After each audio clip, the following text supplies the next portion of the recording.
Sometimes it feels like we're just waiting for the other shoe to drop. Yes, the 2008 global financial crisis utterly discredited the neoliberal economic model. Yes, we're staring down the barrel of a climate crisis, which threatens our very existence. But the other side of the equation, what we're supposed to replace that neoliberal model with and how we're going to pay for decarbonisation, well, that just doesn't have the same consensus.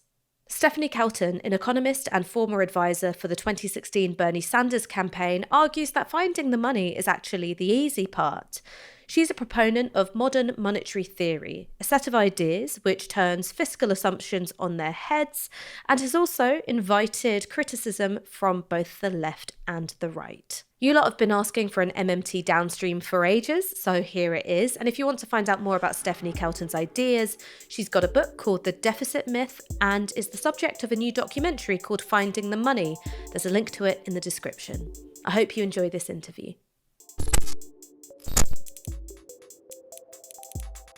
Stephanie Kelton, welcome to Downstream. Thank you so much for joining us. My pleasure. Thank you for having me.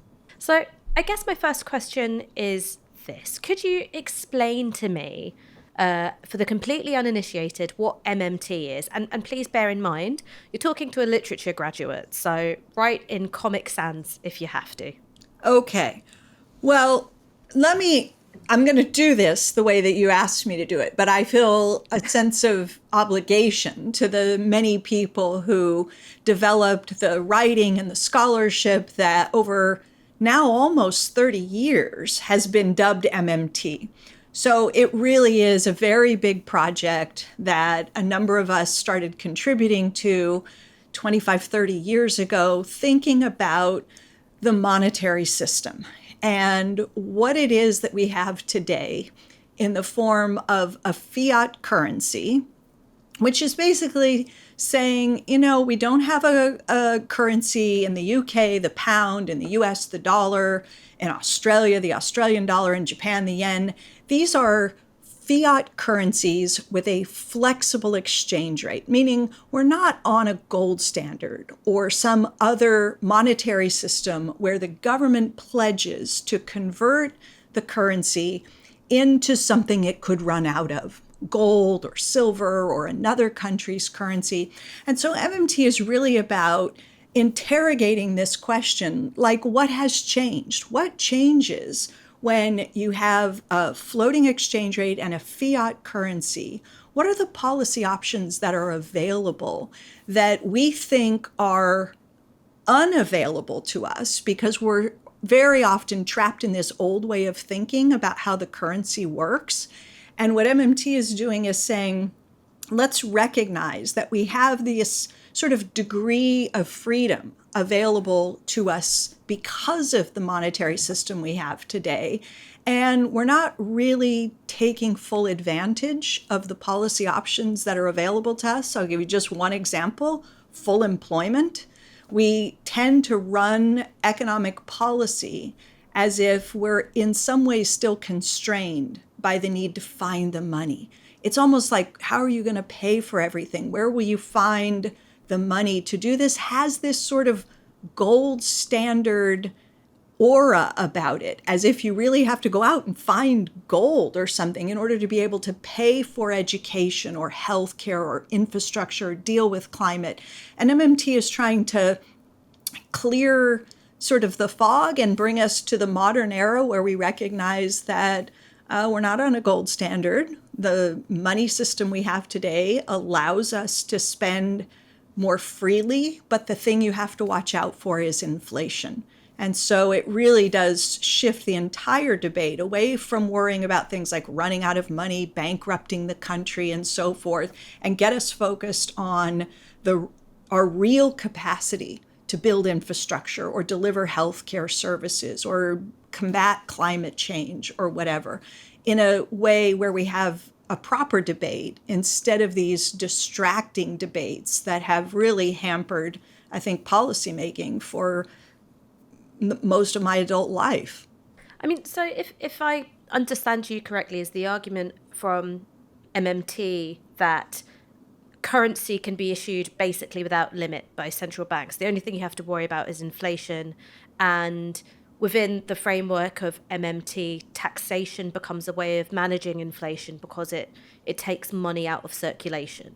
Is that the argument? Well, bits and pieces of that, yes, but it's complicated, right? And so let's kind of try to unpack that. You said, can the government spend without limit or something along those lines? It can't spend without issue currency. So, well, you can't issue currency without limit. You have the capacity to issue currency, in a sense, up to whatever Parliament or in the US, whatever Congress decides. There's no inherent constraint on the ability of the government to commit to spending money and then to have those dollars or pounds get spent, because the government is the issuer of the currency. It can authorize spending in effectively any amount, any dollar or pound size budget it chooses.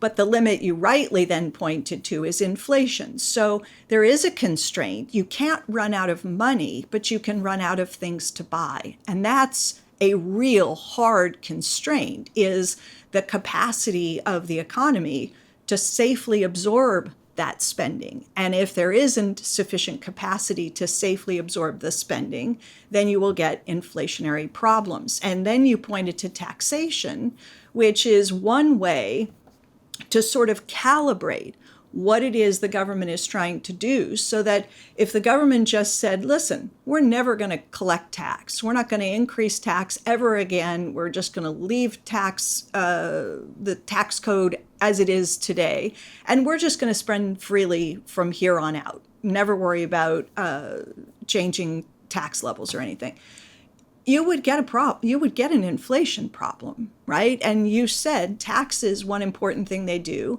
is that they remove dollars or pounds, they take purchasing power away from someone. So it is important in some sense to regulate how much the government is spending relative to how much it's taking away from the rest of us, so that it avoids the problem of inflation by pushing too much money into our hands without removing enough, but also that it avoids unemployment, where it is the opposite problem. It's not putting enough in relative to how much it's taking away from the rest of us. So there is a balance that needs to be struck with the dual goals of achieving full employment, but also low inflation. One of the major themes of Finding the Money, which is the film that you've recently made expressing many of these arguments, is climate change and the need to build green infrastructure, decarbonising infrastructure very, very quickly. How does modern monetary theory relate to climate change in your view? Well, it's one of many policy challenges that you can address in part through government policy, committing to spending, making the investments that would be necessary to deal with mitigation and adaptation around climate change. So if you recognize that the public sector has a very important role to play, then the first question anyone asks is obviously, how are you going to pay for those investments that you want to make around adaptation, mitigation, dealing with the impacts of climate change? So the public sector has an important role to play. They've got a budget for the investments that they want to make to tackle climate change. Here in the US, Congress passed what to date has been the most ambitious climate change policy, and that's in the form of this so-called Inflation Reduction Act, which is really a big climate bill. And that was Congress committing hundreds of billions of dollars and saying, we're going to put money behind this effort, and we want to see greening of the economy and investments in all kinds of ways to deal with climate change. So what does MMT have to teach? Well, first, that the public purse can be tapped as Congress or Parliament chooses, and it can supply whatever funding is deemed necessary without worrying about running out of money, how to pay for it, finding the money. So MMT is helpful in letting us know that the money can always be made available to deal with climate change, and that the thing you have to watch out for when you're pushing hundreds of billions or trillions into this is managing inflationary pressures along the way. So I suppose when I was watching the film, I was like, I'm arm in arm with you when you're saying things like a national budget is not like a household budget, Yep. right? Household budget can run out of money. A nation can't because it's not going to run out of people, essentially, right? That's why nations can't run out of money. It means that nations have a lot more autonomy over the pace at which they pay back debts. A nation may not ever become debt-free, and these are all ways in which nations are different from households. The bit where I suppose I became a little bit more confused is that deficits don't matter in and of themselves. Inflation matters, but deficits don't matter. I understand that in different circumstances, what's considered to be an acceptable debt to GDP ratio, that changes. But I think that lots of people would find the idea that deficits don't matter very challenging to how they've been taught to think about economics. Well, okay, so a few things. Like, first, I would say I have never argued, and I don't believe anyone in MMT, in the scholarly community, has ever argued that deficits don't matter. Okay, that's become sort of a weird label of MMT, that we're somehow this school of thought or the approach that argues that deficits don't matter. That's not true at all. What we argue is that deficits matter, but not the way that we've been taught to believe that they matter. So people have argued that, for example, a government deficit is de facto, just on its face, evidence that the government is mismanaging its finances, that's doing something wrong, that there's this idea that the budget should be in balance. And if it's not either balanced or in surplus, something's gone wrong. Why would the government's budget land in a deficit? That's just showing you the government is behaving irresponsibly. And so MMT is saying, no, that's not the case at all. Every deficit is good for someone. Recognize that up front. So people hear this word deficit and it has a negative connotation, where we've been taught and trained and conditioned to hear that word and to have an adverse reaction. Deficit, that's bad, right? It's very hard to imagine finding a way to use the word deficit in a sentence where it's a good outcome, right? No, deficit is just sort of inherently bad. You're watching your favorite sports team, and it's a football game, and you hear the announcer come on and say, if Liverpool's going to come back and win this game, they're going to have to overcome a 2-point deficit. I mean, deficit, right? 2-goal deficit. Bad. What MMT says is, okay, hold on. The budget outcome, whether it's a surplus, balanced budget, or a deficit, is not inherently telling you anything important. Okay? What is this thing we call the deficit? What is a government deficit? What does it tell us? The difference between two numbers. That's what it is, right? The first number is outlays. It's how many pounds or how many dollars the government puts into our hands each year. The first number. The second number is how many pounds or dollars they remove from our hands each year, mostly through taxation. So if someone were to tell you that the government is putting more pounds into your hands, collectively, the people, than it is taking away, would you have a negative reaction to that? Or would you look at it and say, oh, they're making a contribution to the rest of the economy? If they add more than they subtract, what they're really doing is generating a surplus, right? If they put 5 in and only take 3 out, what they're really doing is depositing 2 into some other part of the economy.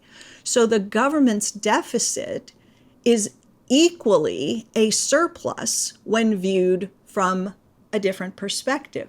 Every deficit is good for someone. You all over there have been talking for weeks about a $22 billion fiscal hole, right?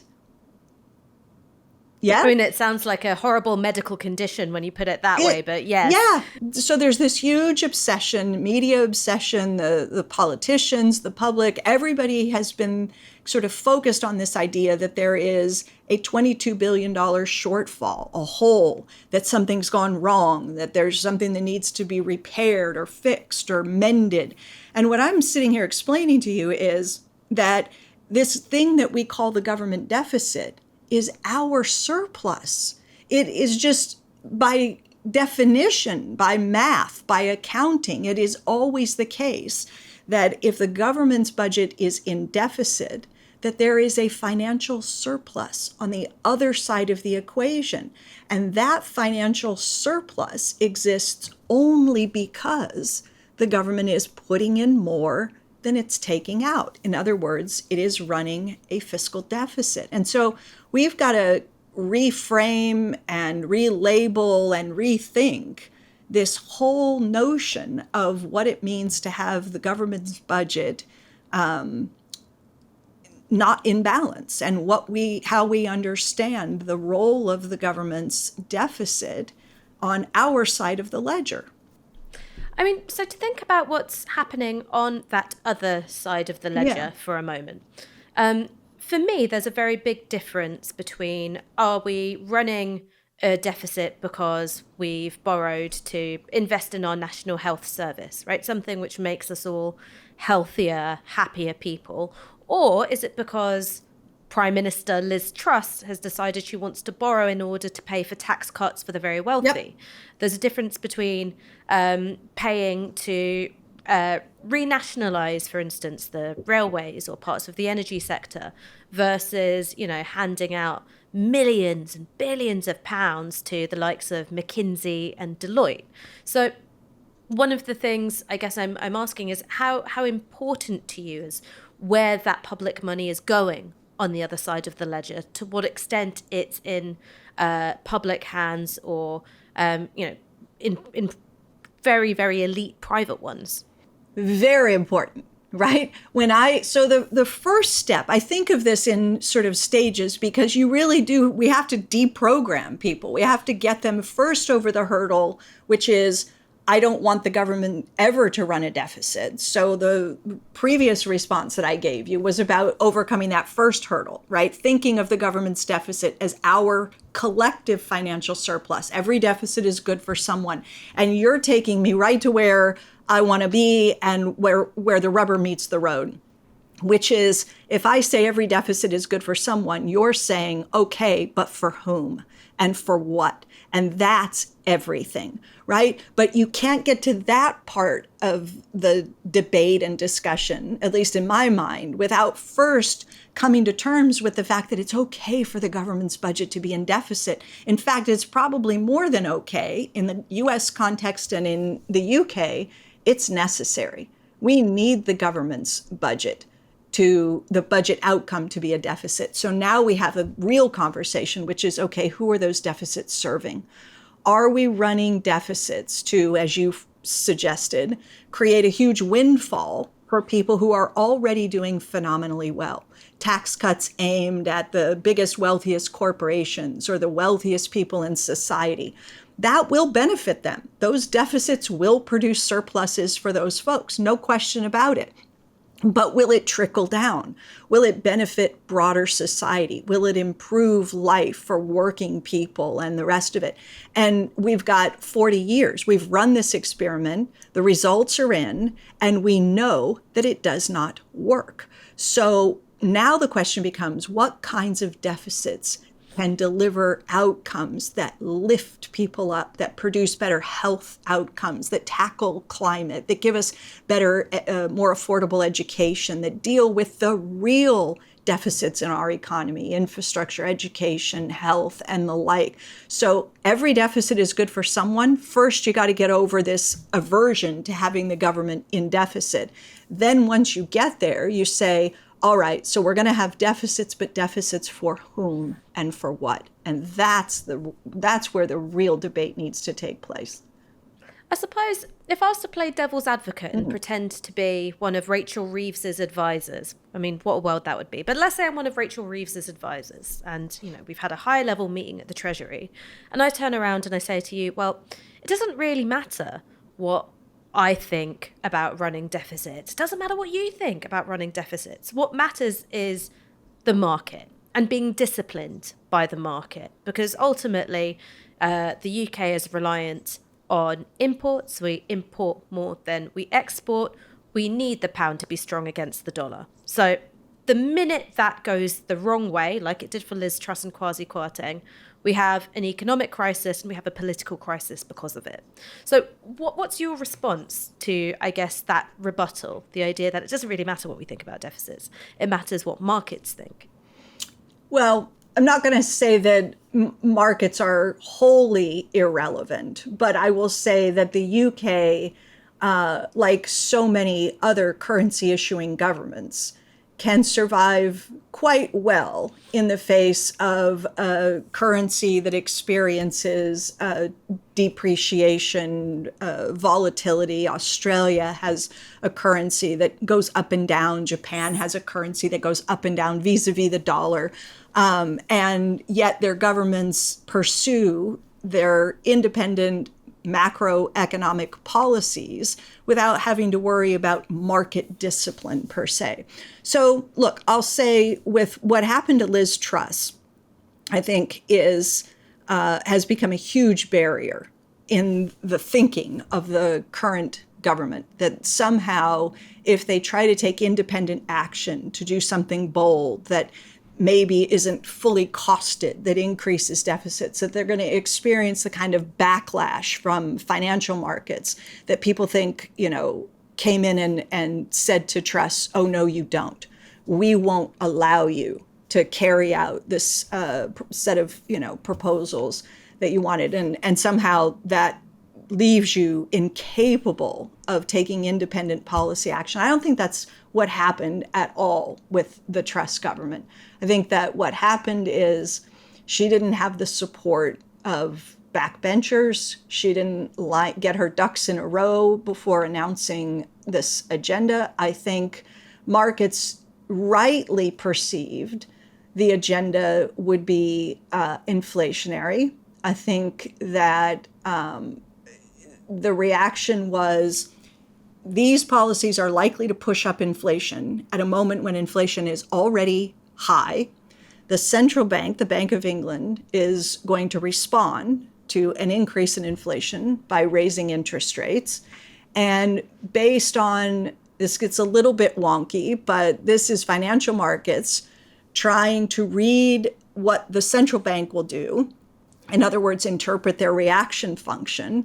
And they said, okay, we think it's going to be inflationary, rates are going to go up. And so we're going to try to move out of the pound.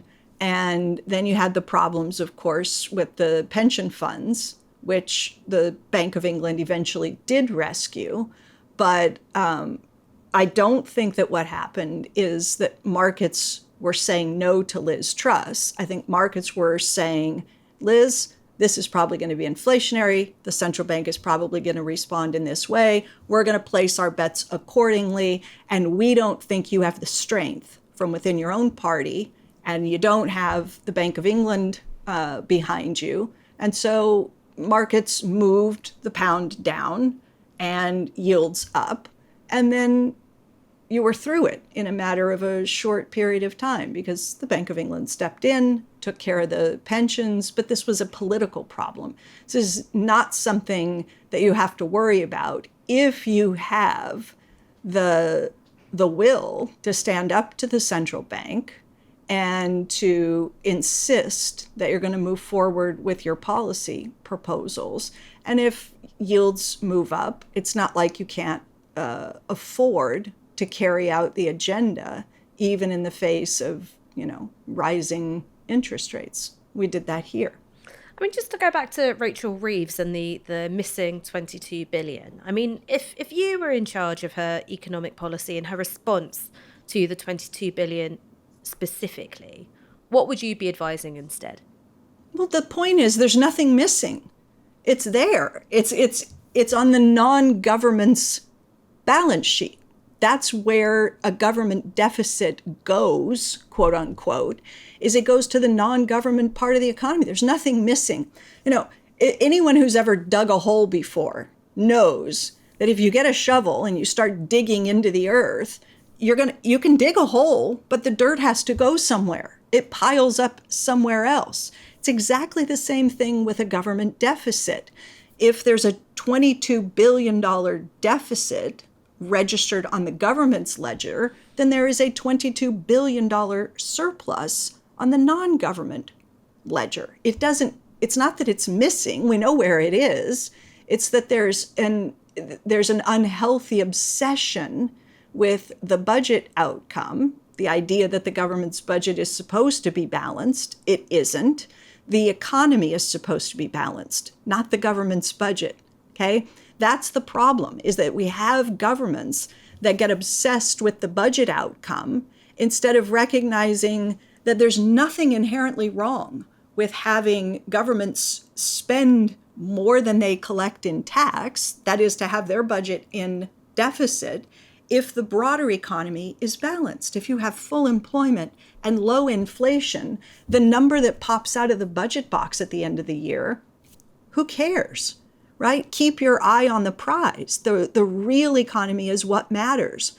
And if you can achieve the outcomes, whether it's investments in health or education or climate or the rest of it, and you can keep inflation low, right, while doing those things, I don't care what number pops out of the budget box. I don't care if it's a small deficit, a medium-sized deficit, a relatively large deficit, a balanced budget, a surplus. What matters are the real outcomes, not the arbitrary number that falls out of the budget box. One of the things that you hear a lot from supporters of MMT is that when it comes to things like war, military aid, somehow the government always finds the money. Mm-hmm. The quibbling over affordability, that happens when you talk about hospitals, when you talk about decarbonisation, when you talk about housing. Yep. And I was thinking about this and I was reflecting on it because it's something which instinctively I agree with. I go, yeah, no, that's really, really true. But if I was a member of, the international financial elite, I work out of Wall Street and I've got homes everywhere and I've got a model wife and a million mistresses, I would say, well, hang on, there is a bit of a difference to me between building a hospital or ending homelessness and, buying more cruise missiles or building an aircraft carrier, because one of those things preserves America's status in the world. It makes America, it puts America at the very top of the geopolitical order and makes it much more difficult for America to be disciplined either by other countries or by market forces in the way that other economies and other countries are. So it's this idea of you can run a big deficit. What matters is the real economy, and you can absorb, I guess, like some degree of fluctuation from the markets. Does that maybe work better in an American context than it does for other countries, which either rely a lot more on importing goods and having to buy things using the dollar, or don't have the same geopolitical status as the United States does? I will readily agree that the U.S. is in a unique position by virtue of the fact that essentially the entire world is willing to work and produce in order to get the U.S. dollar. No question. And when I say, what does MMT teach us? One thing is that a currency issuing government, whether you're the UK, the US, Australia, Japan, China, whatever, you can afford to buy whatever is available and for sale in your own currency. Okay, that is, in a sense, the limit. What is available and for sale in your currency? The US has the entire global marketplace because everybody's willing to work and produce to get the dollar. But does that mean that MMT only, in a sense, works for the US because of its reserve currency status? No, of course not. I mean, I can't count the number of times articles have been written over the decades pointing to a country like Japan, right? Is Japan a poster child for MMT or something like that? But it's not just the US, it's not just Japan. Look, when COVID hit, what did countries around the world do?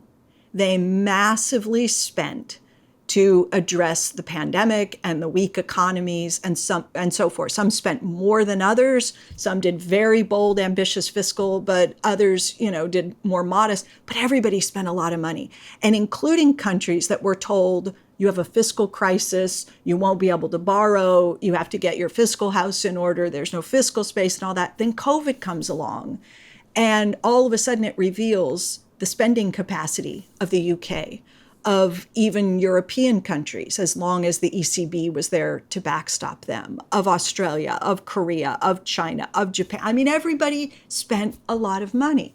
And the reason that they could do it is because they can issue their currency and they are able to buy whatever's available and for sale in their currency.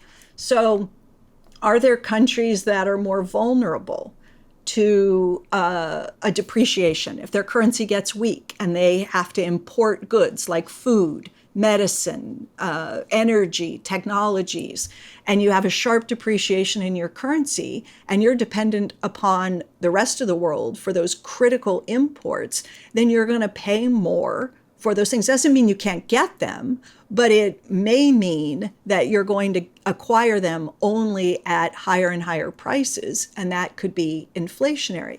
Yes, that is something that we have long recognized in MMT, is that it is better to be energy independent or to have sovereignty in food, in energy, in medicines, and technologies.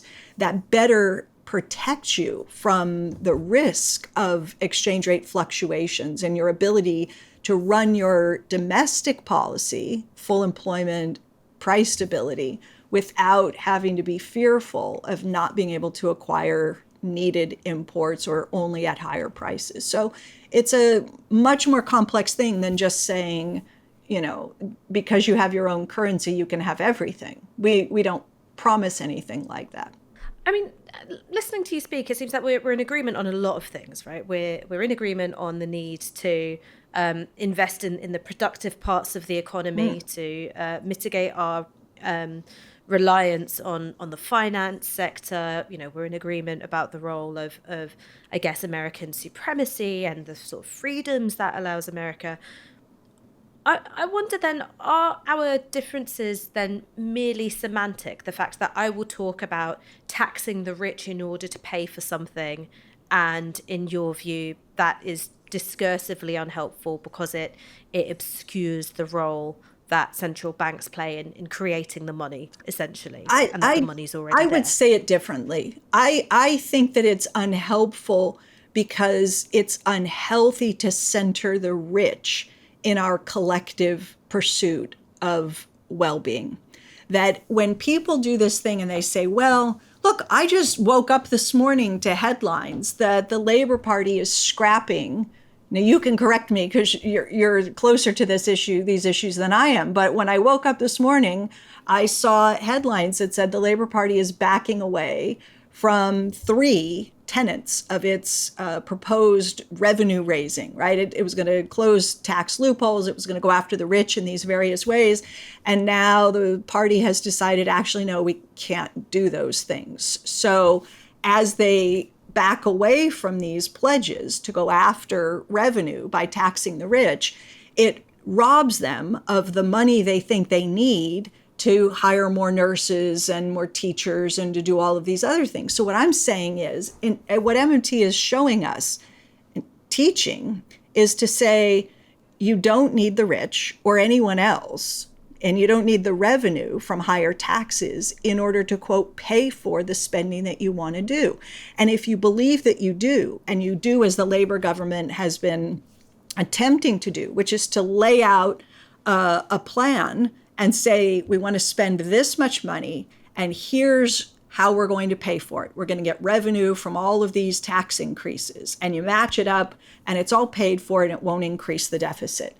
What I've always believed is, first, that's unhealthy to center the rich in that way, and to say the only way we're going to move forward on these spending priorities to invest in people, in the health system and education and so forth, is if we can successfully claw enough money away from the rich. And once we get that revenue, then we'll have the money to be able to start tackling these other problems. I think that's a problem. We've just seen why it's a problem. It doesn't work. The votes aren't there. You don't have the political support to do it. So now what?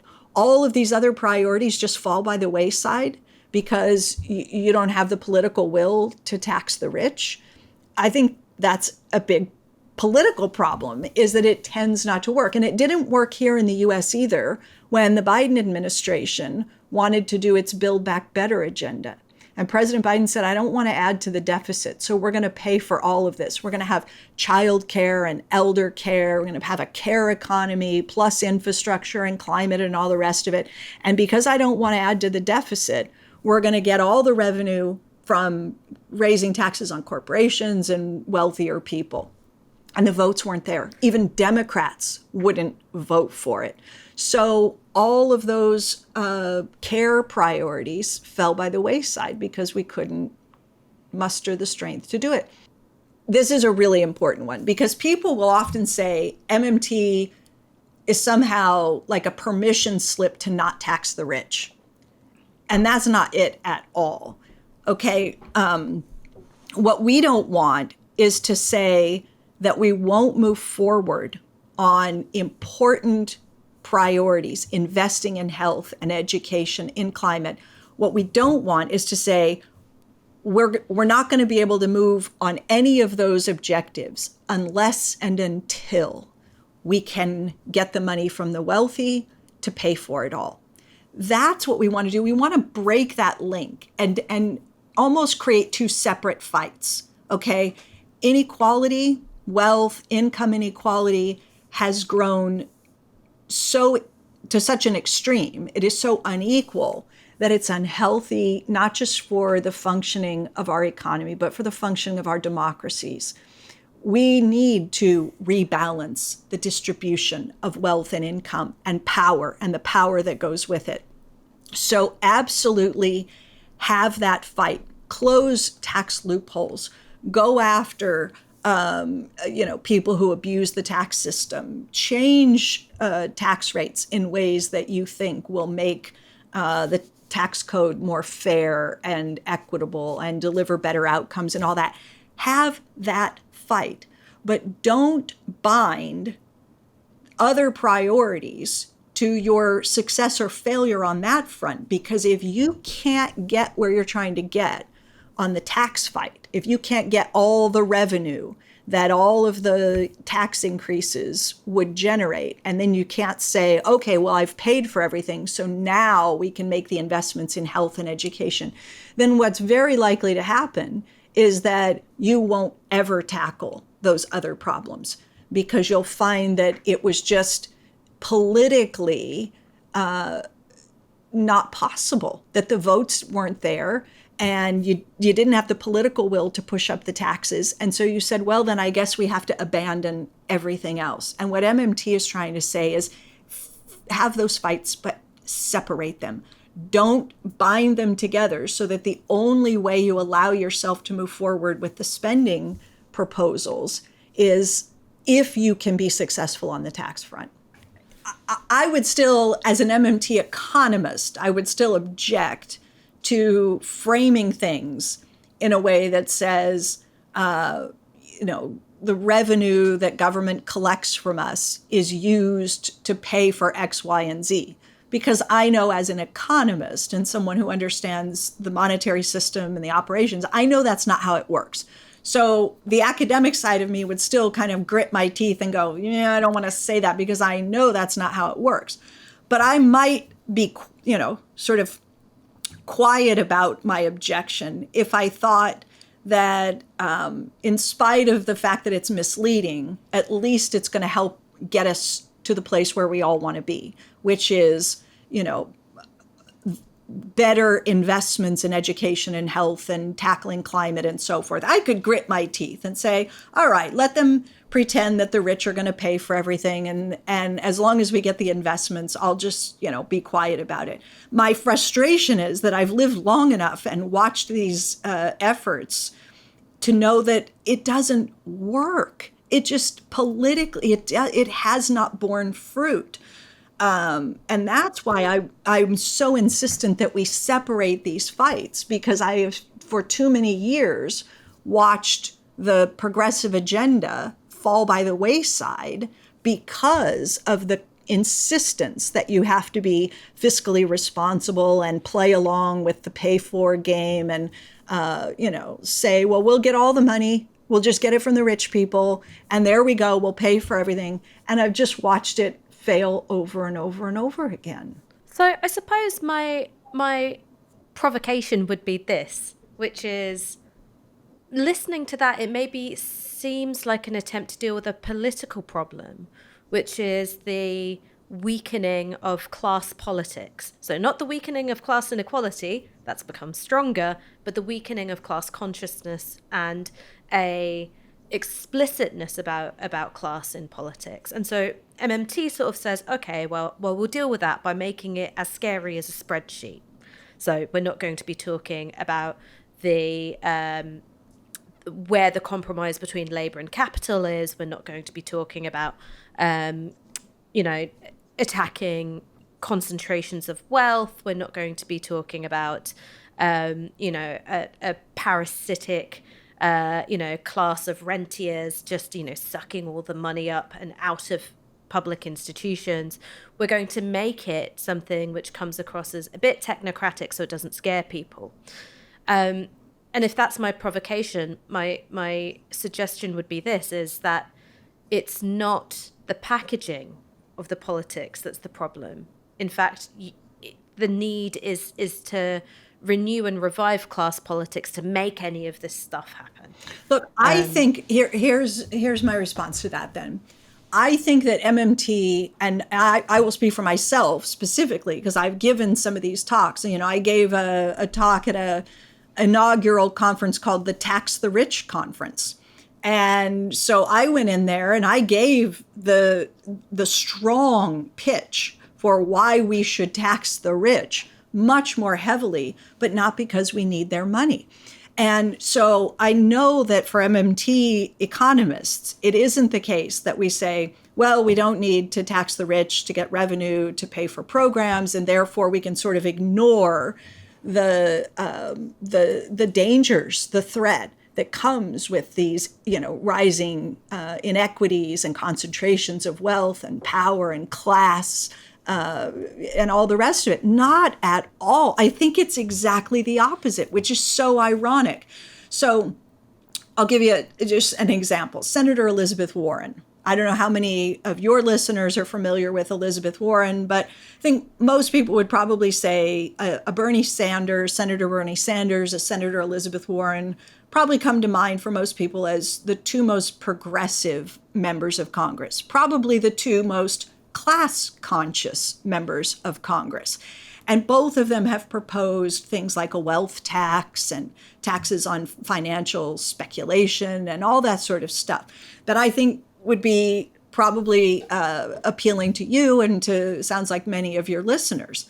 Now, when I heard about Senator Warren's wealth tax proposal, and this was back, 2020, I guess, when she was running for president, and she was saying, look, with a little itty bitty tax on the wealthy, we could just have a tax of, 2% on wealth, 50 million and higher. And then we add an extra 1% when they get to $1 billion. So it becomes 3% on wealth of $1 billion or more.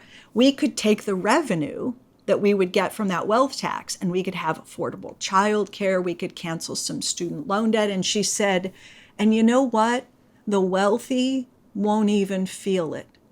They won't even feel it because their wealth accumulates at a rate far above 3% per annum. So they're still going to get richer and richer and richer, to which I said, then what is the point? then what is the point of a wealth tax if it isn't to aggressively get at concentrations of wealth and income and the class, the power and everything that goes with it? Because the answer is it's just a pay for. It's just you're peeling off just enough to barely touch them to say, I have the revenue to pay for my programs around childcare or whatever. When I'm telling you that MMT is about separating these fights so that your tax conversation is not intricately bound to the spending proposals, then you don't say, well, I want just enough revenue to cover the cost of what it is I'm trying to do.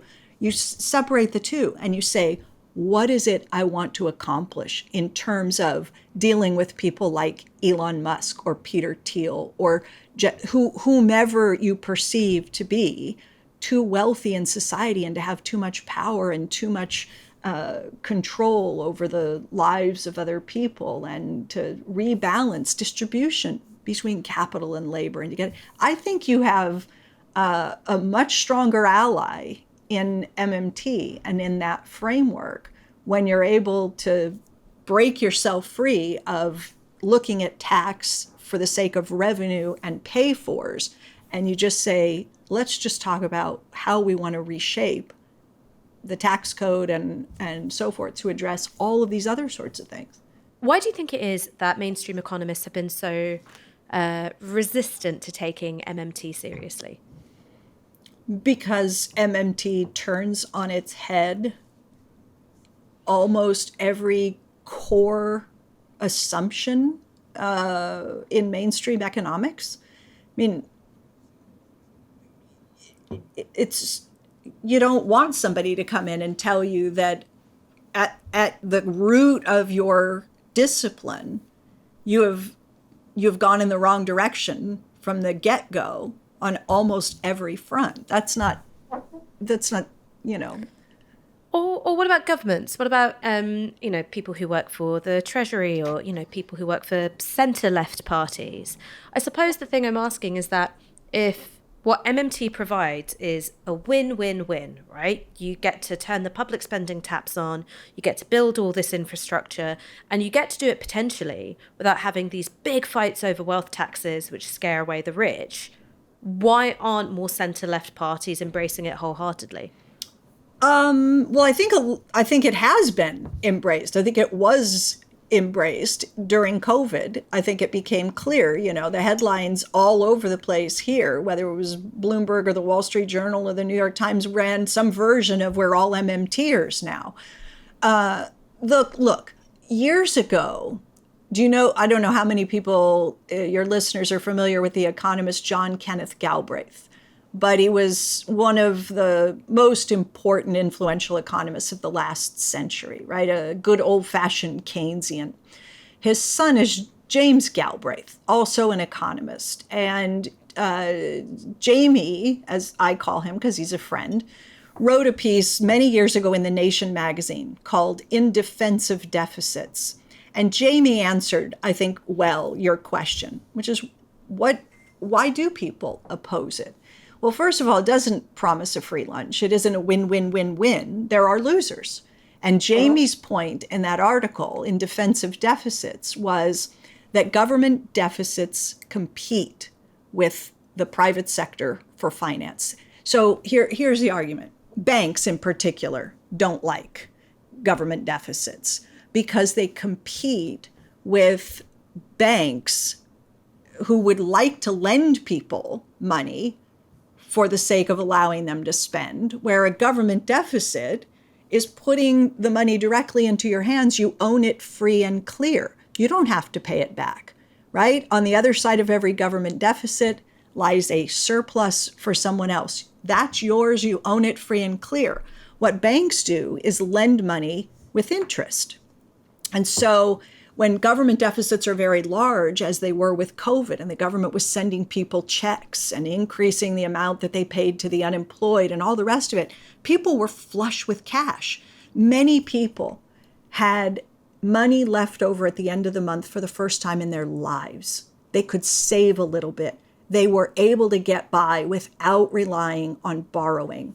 So it isn't the case. I mean, you can understand why not everyone is enthusiastic about MMT and its defense of public deficits, because it does create, in a sense, losers somewhere else. And Jamie's argument was that it challenges the lenders, right? Financial lenders, in a way that they don't like. I mean, one of the outcomes of COVID spending, particularly in the UK, was that it made rich people even richer, even more quickly than they were before. So yes, money got put into the pockets of people, as you say, who may not have ever been able to save before. Mm-hmm. But in terms of the impact on overall inequality, it widened, right? You had you had more billionaires, I think, at the end of the crisis than you did before.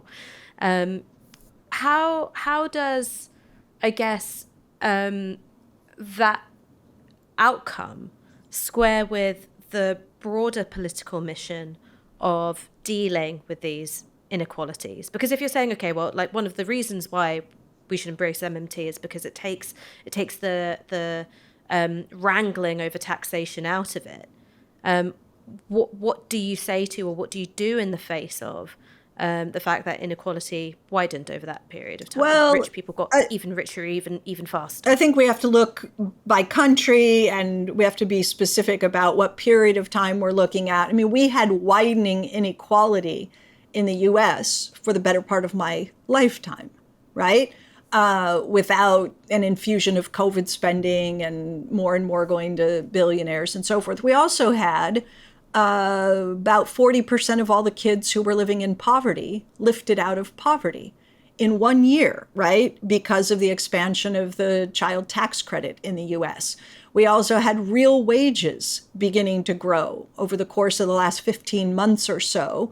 Real wages have been increasing in the US. Now, prior to COVID, real wages had been stagnant. I mean, this was a talking point of Senator Sanders during his 2 presidential campaigns, that since 1973, the real wage for the median worker in this country hadn't budged for centuries. So we've had long-standing trends in income and wealth inequality that we have to tackle, not just as a result of, the blowout in, what's happened with equity markets and billionaires getting richer and richer post-COVID. But these are not new trends, and they're not related to the spending that was done, fiscal expansion because of COVID. We have to tackle these. And this is why, MMT is not about setting aside the tax fight. It is that is important. It's just, as I said, you don't link it to your spending priorities. I mean, I've got one final question, and it's to sort of circle right back round to something that you said at the beginning. You were talking about the pursuit of full employment, the possibility of something like a jobs guarantee. The first thing is why a jobs guarantee over something like universal basic income? What's the benefit of one over the other? And then the second thing is, really, is the purpose of a jobs guarantee so that the state has more power to shape its own industrial strategy and to direct labour towards bits of the economy that it would like to see become more productive, that maybe, private capital isn't investing in as much as it ought to be? So that's the last part. I don't think that's what we have in mind with a job guarantee. If you want industrial policy, if you want large-scale investments in manufacturing and climate and all the rest of it, you should just hire those people and do those things. That should just be part of regular government programs. Make those investments, do those contracts, hire people if you're going to do it directly, get people hired indirectly if you're going to put out a bid and have the private sector engage in those things. That's completely separate from a job guarantee. So the job guarantee is there. Look, government should try to orient its economic policy, fiscal policy, set your tax dial, get the tax code the way that you want the tax code to achieve outcomes like dealing with income and wealth inequality and closing loopholes and fairness and all that. Get the tax code the way you want the tax code. Set spending to achieve objectives with inflation risk in mind. So set fiscal policy dials that way. Try to get the economy as close to full employment as you can using fiscal policy. And then recognize that there are always going to be people who get left out.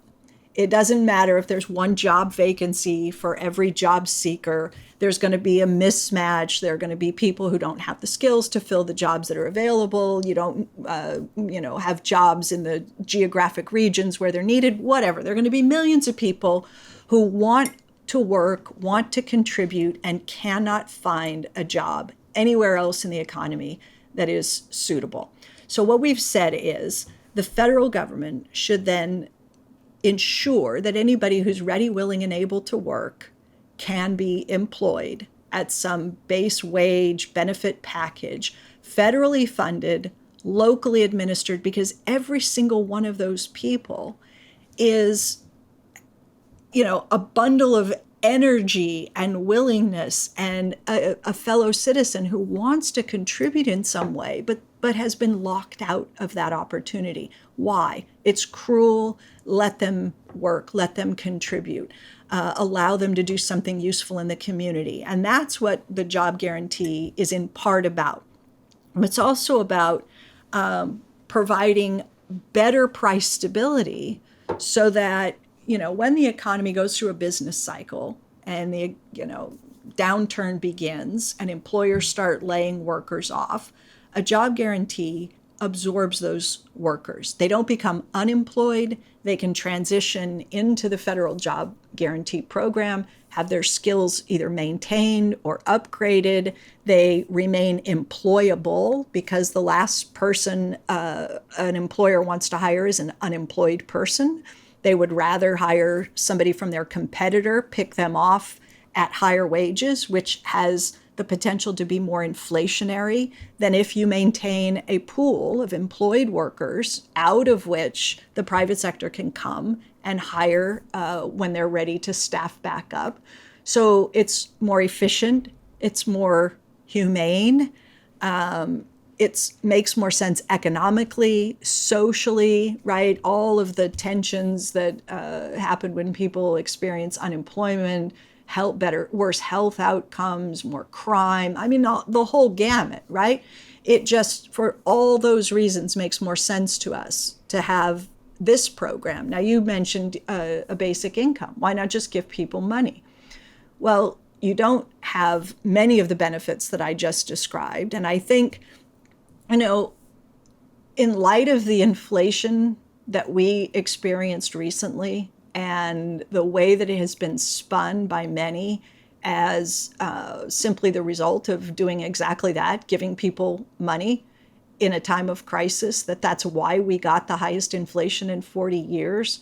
I think UBI is just a much heavier lift now, even than it was before. And I think it was a heavy lift before, but I really feel like politically it's going to be harder for those who advocate a UBI because it's just they give people money, and the job guarantee increases both output, supply, and demand by paying people a wage to help increase the production of whether it's childcare or food or whatever it is. And so I think there are just benefits on the job guarantee side that aren't there on the UBI side. And I think, for better or worse, it's going to be a heavier lift for advocates of UBI because of the inflationary episode. It's not that I'm opposed, and I think most MMTers have embraced both over the years, that we should have both an income guarantee in the form of something like a basic income support for people who, as Martin Luther King Jr. put it, for those who cannot or should not be working. And that can be defined as broadly as you like. It could include new parents. It could include people who have to care or want to care for, a relative or something. You can define that, but we definitely think that, it should include the opportunity for people who want to work to have the right to a job as well. Stephanie Kelton, thank you so much for joining us today. Thank you for having me.